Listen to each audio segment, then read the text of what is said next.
Hello class, welcome back बच्चों। लो प्यारे बच्चों, स्टार्ट कर रहे हैं नया लेक्चर। बाबू चर्चा शुरू करेंगे आज आईडी के एक नए चैप्टर के साथ। आप अभी सामने देखेंगे मेरी तरफ। एक बार इंट्रोडक्शन और दे दूं थोड़ा सा आपको। बेटा, मैंने आपको बताया था कि आईडी ना बेसिकली 4 अलग अलग स्टेजेस में डिवाइड है। पूरी बुक है तो टोटल 8 चैप्टर।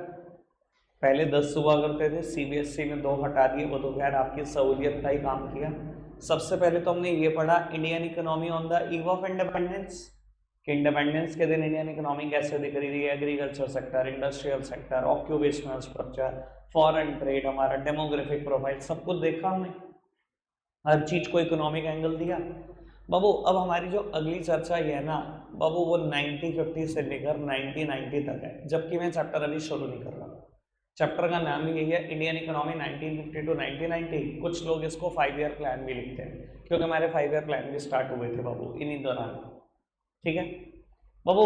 उसके बाद ग्लोबलाइजेशन की चर्चा है कि ग्लोबलाइजेशन की वजह से इंडियन इकोनॉमी पे क्या इम्पैक्ट पड़ा। मतलब बेसिकली पूरे एलपीजी की चर्चा है, न्यू इकोनॉमिक पॉलिसी की, स्पेशली ग्लोबलाइजेशन की वजह से भी काफी चेंजेस हुए थे इंडियन इकोनॉमी में बाबू। उसके बाद हम पढ़ेंगे current challenges faced by Indian economy, कि आज की तारीख में इंडियन इकोनॉमी के पास क्या क्या चैलेंजेस हैं। आपको भी पता है, पॉवर्टी एक बहुत बड़ा चैलेंज, अनएम्प्लॉयमेंट एक बहुत बड़ा चैलेंज। जो भी हम चैलेंजेस आज की तारीख में फेस कर रहे हैं वो सब पढ़ेंगे। और बाबू जब ये सब पढ़ लोगे तो आपको पता लग जाएगा ये सब बाबू जो आज आप फेस कर रहे हो ना, वो सिर्फ आज का रिजल्ट नहीं है। जो इतना कुछ पास्ट में हुआ है ना, उन सब का रिजल्ट है ये। ठीक है जी। और लास्ट में जाके बेटा एक चैप्टर है जिसका पिछले किसी भी चैप्टर से कुछ खास वास्ता नहीं है। वो है बेटा comparison of India with its neighbour country Pakistan and China. Babu India का कंपैरिजन करेंगे हम लास्ट चैप्टर में पाकिस्तान और चाइना के साथ। मैं आज यही चैप्टर शुरू कर रहा हूँ, इंडिया पाक चाइना। बाबू आपकी नॉलेज के लिए बता देता हूँ, 40 नंबर की आईडी है, जिसमें से अगर मैं चॉइस के क्वेश्चन मिला लूँ तो ज्यादातर ये एक लौता चैप्टर 10 नंबर का आता है पेपर में, 10 नंबर।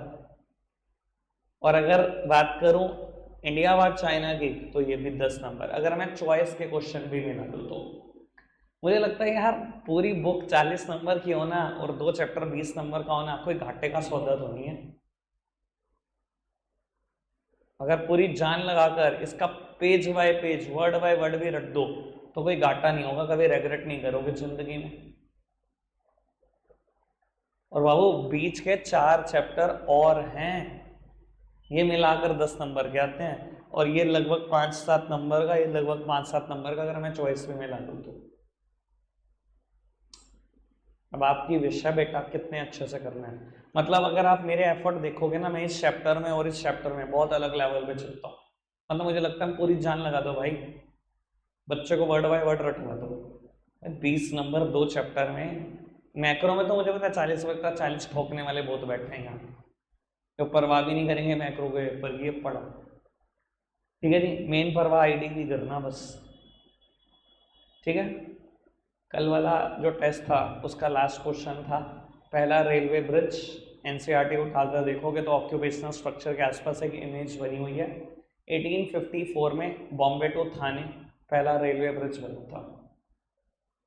ठीक है, 1850 में रेलवे का इंट्रोडक्शन हुआ, 1854 में पहला रेलवे ब्रिज बना। अगेन एनसीईआरटी ही बेस्ट है, गूगल पे भी स्टैट देखोगे तो वो 1853 दिखाता है शायद, तो वो गूगल का स्टैट काम नहीं आएगा, एनसीईआरटी का ही नंबर मिलेगा। ठीक है, मैंने आंसर बता दिया कल वाले टेस्ट का, बाकी सब आंसर आपको पता ही थे। ठीक है, बाकी सब तो नोट सही था, कुछ अलग नहीं था। बाबू स्टार्ट करते हैं चैप्टर नंबर 8, लास्ट चैप्टर। वैसे तो चैप्टर नंबर 10 हुआ करता था, बीच के 2 चैप्टर हट जाने से चैप्टर नंबर 8 रह गया।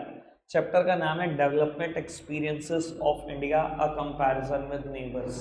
और नेबर बेटा सारे नेबर से कंपैरिजन नहीं है, सिर्फ पाकिस्तान और चाइना से है। और मैंने एक दिन पहले बताया भी था आपको क्यों। वो क्यों हमारा कंपैरिजन सिर्फ पाकिस्तान और चाइना से किया जा रहा है, बाकी सबसे क्यों नहीं। क्योंकि बेटा ये तीनों कंट्रियां, इंडिया, पाकिस्तान और चाइना, लगभग इनको सेम टाइम पर इंडिपेंडेंस मिली थी।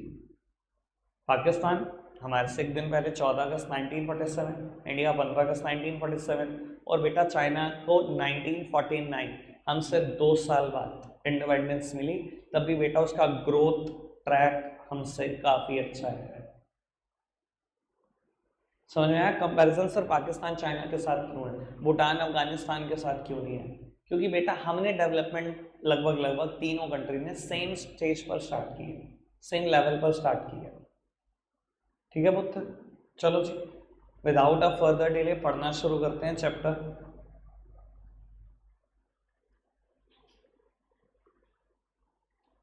चलो जी इंट्रोडक्शन की बात करते हैं। सर पढ़ना आराम से है, फिर जल्दबाजी की कोई जगह नहीं है, पढ़ना।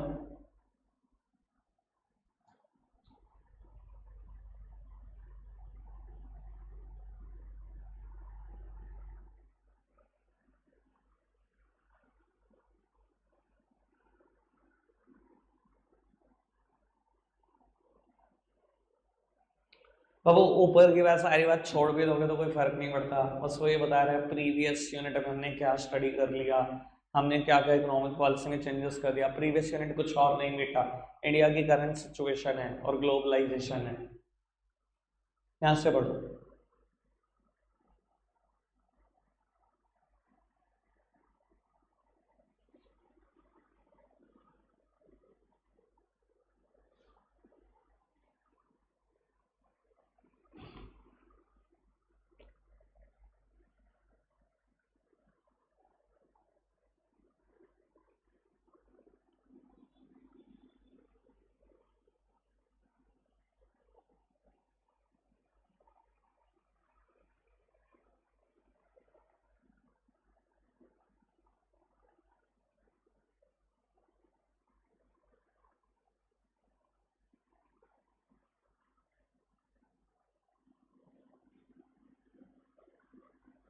आगे बढ़े, अभी मेरा तो एनालिसिस कुछ हुआ ही नहीं है, जो सबसे इम्पोर्टेंट चीज़ है।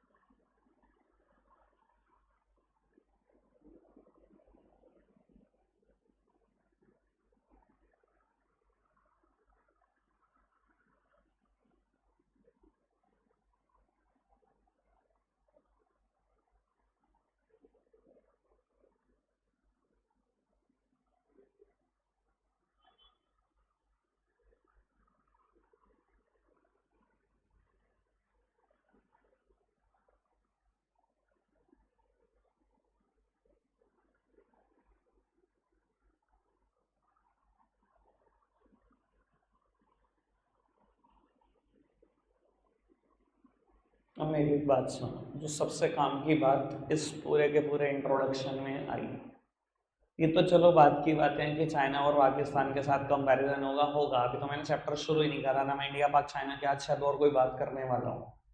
बाबू यहाँ पर एक बात आई थी कि हर कंट्री ने ना स्टार्ट कर दिया है कि अपनी डोमेस्टिक इकोनॉमी को ना स्ट्रेंथन करे, और उसके लिए ना उन्होंने रीजनल और इकोनॉमिक ग्रुपिंग बनानी शुरू कर दी, रीजनल ग्रुपिंग्स भी और इकोनॉमिक ग्रुपिंग्स भी।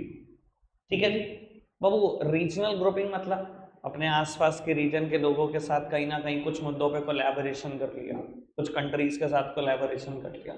इकोनॉमिक ग्रुपिंग मतलब आप इकोनॉमी में एक थर्ड लार्जेस्ट इकोनॉमी हो, कोई सेकंड लार्जेस्ट है, कोई फर्स्ट लार्जेस्ट है, कोई फोर्थ लार्जेस्ट है, बड़ी बड़ी इकोनॉमियां भी हैंडशेक करने लग गई रिगार्डिंग कुछ भी हो सकता है, न्यूक्लियर एनर्जी को लेकर, इलेक्ट्रिक व्हीकल को लेकर, एंटी टेररिज्म को लेकर, नारकोटिक्स को लेकर, कल्चर को लेकर, हेल्थ को लेकर, बड़ी बड़ी इकोनॉमियां भी जुड़ने लग गई।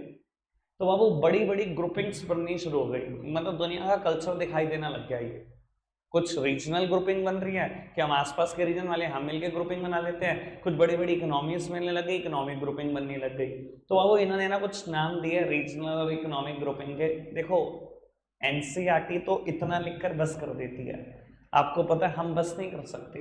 पेपर में आता है write a short note on SAARC 5 marks, write a short note on G20 3 marks. भाई अगर मैं इतने एक एक वर्ड बता दूं इनके बारे में कुछ नहीं होगा, यानी कि मुझे तो पूरे पूरे शॉर्ट नोट लिखवाने हैं जितनी भी बातें लिखी है। बस ब्रिक्स की बात मैं अभी नहीं करूंगा, ब्रिक्स की बात मैं कुछ दिन में करूंगा, बाकी सब पे आज ही बात करूंगा, पांचों पर। ठीक है जी, पांचों पर चर्चा शुरू करेंगे। पहले लिख लेते हैं आज चर्चा, फिर समझ लेंगे। ठीक है जी, 1 मिनट रुक जाओ, लिखने का तरीका मैं बता देता हूँ। बाबू आपको ना वर्टिकल पूरे 2 पेज कवर करने पड़ेंगे, पूरे 2 पेज। मैं आपको बता देता हूँ मैंने शॉर्ट नोट अपने हिसाब से कैसे बनाया। आप किसी भी प्राइवेट राइटर को बोल के देखोगे ऐसा शॉर्ट नोट आपको दिखाई नहीं देगा। वो सब क्या करते हैं, वही पैराग्राफ फॉर्म में लिखते हैं जिससे याद करना मुश्किल होता है। मैंने क्या किया, कुछ बेसिस ऑफ डिफरेंस लिए और इन पांचों को उठाकर उन बेसिस पे कंपेयर कर दिया, जिससे लिए आपके लिए आसान हो गया। अब मान लो मैं एक जगह लूंगा बेसिस ऑफ डिफरेंस, फिर बात करूंगा सार्क की, फिर यूरोपियन यूनियन की, फिर एशियन की, फिर G8 की, फिर G20 की। टोटल 6 इक्वल कॉलम बनेंगे, एक पेज पे तो आएगा ही। आपको डबल पेपर लेना पड़ेगा, मतलब दोनों पेपर में 3 3 कॉलम बना लो, बिल्कुल इक्वल क्या लो मेजरमेंट के हिसाब से अंदाजा ले लो। ठीक है जी, बेसिस ऑफ डिफरेंस बल्कि थोड़ा सा छोटा बना लो, बाकी लगभग इक्वल बना लो। ठीक है बेटा, 2 पेपर साथ साथ ले लेना। चलो जी,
पीछे भी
और वो स्पीड बढ़ा कर लिखते हैं।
करो बेटा, नोट डाउन करो फटाफट से, फिर समझना शुरू करते हैं। चलो जी।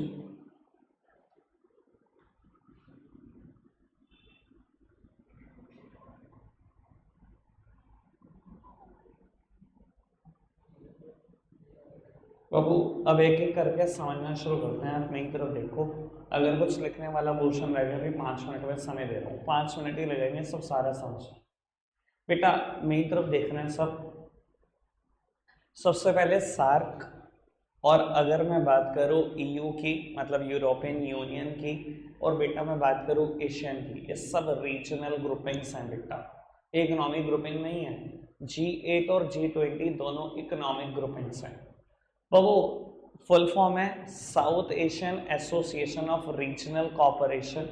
बेटा ये ऑर्गेनाइजेशन बनाने के लिए बेटा ज़ियाउर रहमान उस टाइम पर 1985 में ये ऑर्गेनाइजेशन प्रपोज हुई थी। ज़ियाउर रहमान जो उस टाइम पर बांग्लादेश के प्रेसिडेंट थे, उन्होंने कहा था जी बना लो ये सब। बाबू किसने बनाई? रीजनल ग्रुपिंग है बेटा, इंडिया भी शामिल है। इंडिया के आसपास जितने भी पड़ोसी देश हैं सबने मिलकर बनाई। बेटा मेरे को नाम याद रखने में मतलब मैं कैसे याद रखता हूँ, आपने देखा होगा मैंने तो सारा का सारा एक के बाद एक टिपका दिया। मैंने पहले ही बोलता हूँ आईडी मुझे बिल्कुल रटी पड़ी है, बिल्कुल ठीक है जी। मैं कैसे चीज़ों को याद रखता हूँ, मैं थोड़ा सा तुम्हें आइडिया दे देता हूँ, आपकी इच्छा है आपको कैसे याद रहेगा। किसी भी बुक में ना ऐसे सीक्वेंस से नहीं लिखा गया कभी भी मेंबर कंट्री का नाम। मैंने क्या किया, मैंने ना अल्फाबेटिकली इनको अरेंज कर लिया, ABBIMNPS, ऐसे मैंने इनको ना अल्फाबेटिकली अरेंज कर लिया। अफगानिस्तान, बांग्लादेश, भूटान, इंडिया, मालदीव्स, नेपाल, पाकिस्तान, श्रीलंका, मैंने अल्फाबेटिकली लिखा अगर आप देखो तो। ठीक है, मैंने तो ऐसे याद रखा, बाकी आपको जैसे भी याद रहे आप देख लो। ठीक है बाबू, पर्पस क्या था इसका, मैंने नीचे लिखा हुआ है अगर आप देख पा रहे हो। सार्क एनकरेजेस कॉपरेशन इन, बहुत सारे मैटर पे बेटा एक दूसरे की मदद करने के लिए ऑर्गेनाइजेशन बनाई गई, लाइक एग्रीकल्चर और rural development, science and technology, narcotics, Babu anti terrorism, जितना जो याद रह जाए आपको वो लिखाना। मैंने 7 मुद्दे लिख दिए, 4 रह जाए, 3 रह जाए, वो लिखते हैं। अब बाबू कभी भी ऐसा नहीं होगा पेपर में इनका डिफरेंस आएगा लिखने को, मैं आपको ये भी क्लियर कर दूँ, ये तो मैंने लिखा है डिफरेंस फॉर्म में, write a short note on SAARC, ऐसा आ जाएगा। इन सबको मिलाकर लिख लेना, मुझे लगता है डिफरेंस फॉर्म में ना आपको बेसिस याद रह जाएंगे, तो ये 5 बातें आराम से लिख दोगे। और एक बात तो लिख दी ना सारी की सारी, बस मजा आ गया बेटा, पूरे पूरे नंबर डिजर्व करते हो। कोई दिक्कत कोई परेशानी तो नहीं, आगे बढ़ाएं बात को। बेटा ईयू क्या है, यूरोपियन यूनियन है बेटा।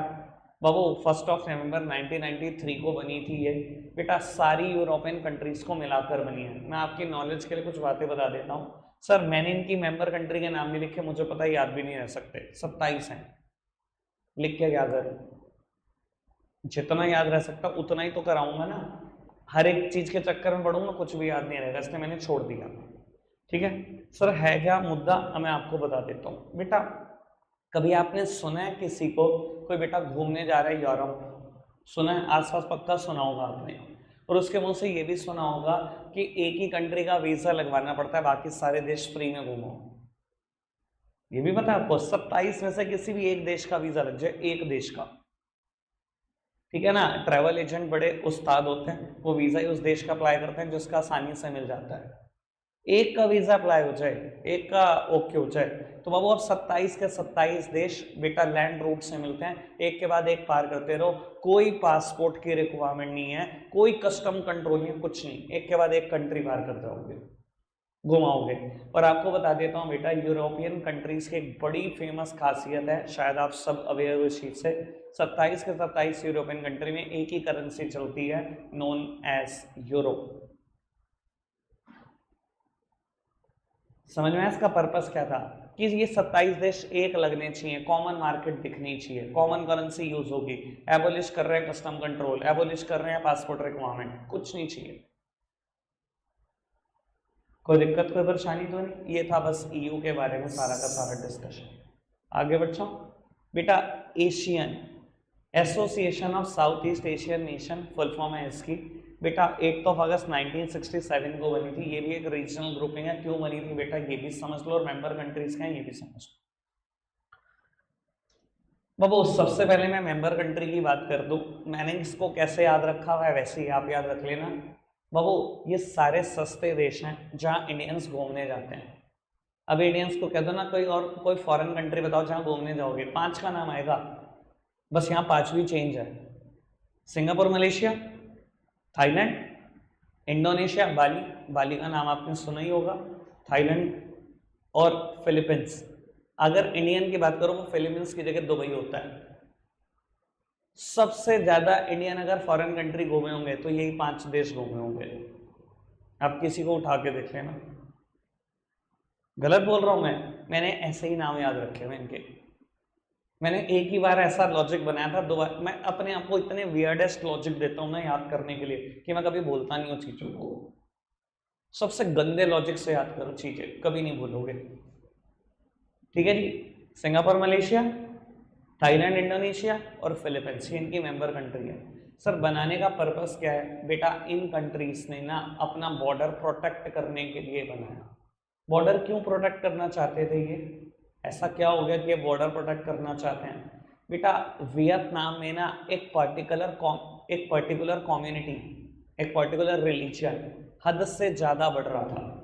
जब वो हद से ज़्यादा बढ़ रहा था ना, उन्होंने वियतनाम के लोकल रिलीजन को ही बेटा मारना शुरू कर दिया, ख़त्म करना शुरू कर दिया, और बेटा वहाँ की लोकल पॉपुलेशन बिल्कुल ख़त्म हो गई, जैसा कि कभी आपने यहूदियों के बारे में भी सुना होगा।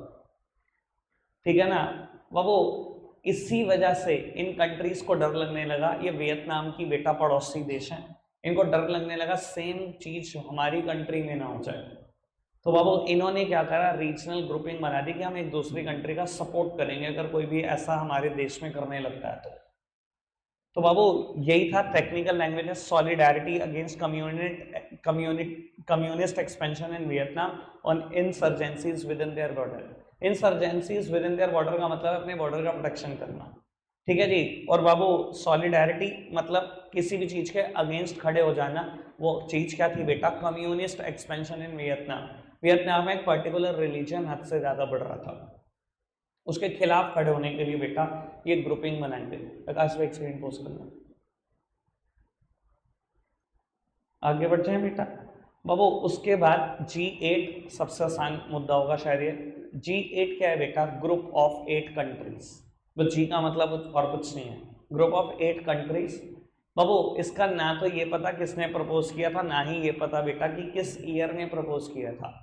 बाबू पर्पस क्या था? ये एक इकोनॉमिक ग्रुपिंग है बेटा। अगर मैं इन 8 कंट्री को मिला दूं तो बेटा ये वर्ल्ड की 65% इकोनॉमी है, वर्ल्ड की 65% इकोनॉमी।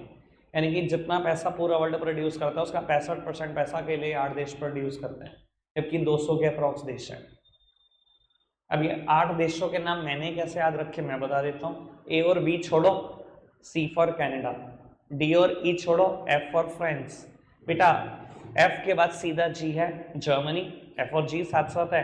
बाबू एच छोड़ो, आई और जे साथ साथ है, इटली एंड जापान। बाबू बाकी तीनों मुझे याद करने की जरूरत नहीं पड़ी, मुझे पक्का पता था इन तीनों का नाम यहाँ पर जरूर होगा, आपको भी पक्का पता होगा। रशिया, यूके और यूएसए, ठीक है नहीं। ए बी छोड़ा, सी, डी ई छोड़ा, मतलब ए बी छोड़ा तो सी आया, डी ई छोड़ा तो एफ आया। एफ और जी साथ साथ हैं, एच छोड़ा, आई और जे साथ साथ है। तो बाबू ये 5 देश ऐसे हैं, बाकी रशिया, यूके, यूएसए, ठीक है जी। कोई दिक्कत तो नहीं? मैं तो आपको याद करने के भी तरीके दे रहा हूँ, वरना मेरा क्या है, मैं तो कह दूंगा कल सुनना है मैंने, मुझे तो कुछ नहीं जाता। तो मैं आपको लॉजिक दे रहा हूँ भाई, याद तो करना है और बाबू साथ साथ ही याद करना है। मैंने कल सुनना है, मैं पहले ही बता रहा हूँ एडवांस आपको ये बात, ठीक है जी। जब ये बुक खत्म होगी सब कुछ आता होगा, टेंशन ना लेना। बाबू G20 की बात करूं तो बाबू it is group of 19 countries plus European union. यानी कि आप ये मत लिखाना ग्रुप ऑफ 20 कंट्री या 20 कंट्री नहीं है, जैसे G8 में ग्रुप ऑफ 8 कंट्री है।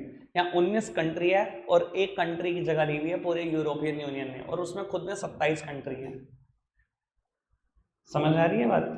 बाबू इसके बारे में ना तो किसने प्रपोज किया ये है, ना प्रपोज इन है, ना मैंने मेंबर कंट्री के नाम लिखे, क्योंकि 46 मेंबर कंट्री के नाम लिखना कौन सी समझदारी है, ठीक है ना। 2 भी नहीं याद रहेंगे ऐसा करूंगा तो मैं, जो अच्छे खासे याद कराऊंगा वो भी भूल जाओगे। छोड़ दिया मैंने, इग्नोर करो बिल्कुल। बाबू किस लिए बनाई गई ये ग्रुपिंग? बेटा ये ग्रुपिंग डिस्कस करती है ग्लोबल ट्रेड को, इंटरनेशनल फाइनेंशियल मैटर्स को, और बेटा हेल्थ पॉलिसीज को। जैसे कि कोविड आया तो बाबू इनका डिस्कशन यही था कि हेल्थ पॉलिसीज क्या होनी चाहिए, क्या क्या रूल्स रेगुलेशन होने चाहिए कोविड में। ये बाबू इंटरनेशनल फाइनेंशियल मैटर को भी डिस्कस करती है, जैसे कि वर्ल्ड वाइड रिसेशन आया तो उसके कैसे कोप अप करें, कैसे उससे लड़ाई लड़ें, ऐसी चीज़ों पे डिस्कशन करती है बेटा इकोनॉमिक ग्रुपिंग। कोई दिक्कत कोई परेशानी तो नहीं? मेरा ख्याल नोट डाउन सब कर चुके हैं। रखते हैं आज के लिए इतना ही है प्यारे बच्चों, बाय बाय।